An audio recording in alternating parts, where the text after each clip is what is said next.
Hi, I'm Mariella. I'm Giovanna. My name is Erika, and we're here to talk about Nafta. Nafta is a treaty that was signed between Canada, US, and Mexico in 1992. It was agreed to eliminate barriers and tariffs on imports and exports within the three countries, promote conditions of fair competition, increase investment opportunities, enforce intellectual property rights, and improve the rapidity of trade dispute resolutions. After the Big Depression in 2008, protectionism rose and NAFTA seemed an obstacle to it. It was attacked from all sides during the 2008 presidential campaign. Barack Obama, Hillary Clinton, and Republican candidate Ron Paul thought the agreement was flawed. Some of the arguments against it was growing unemployment or not providing enough protection against exploitation of workers and the environment. The three candidates promised to either amend or back out from the agreements. Only Republican nominee John McCain supported NAFTA. After all, the elected candidate Obama didn't fulfill his promises of leaving NAFTA.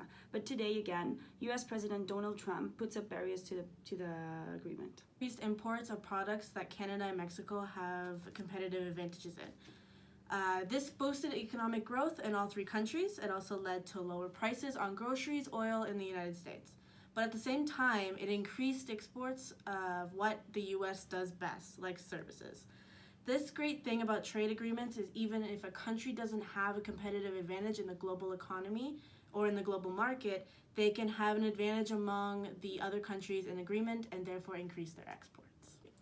Mexico had reached a bilateral trade deal with Trump, which is, as of last year, the three countries came together to renegotiate NAFTA, which is now known as USMCA.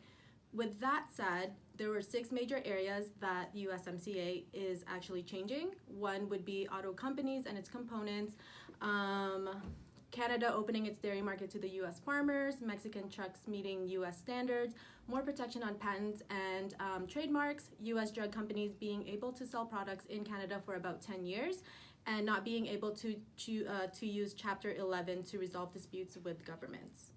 USMCA is an important step forward towards North American trade.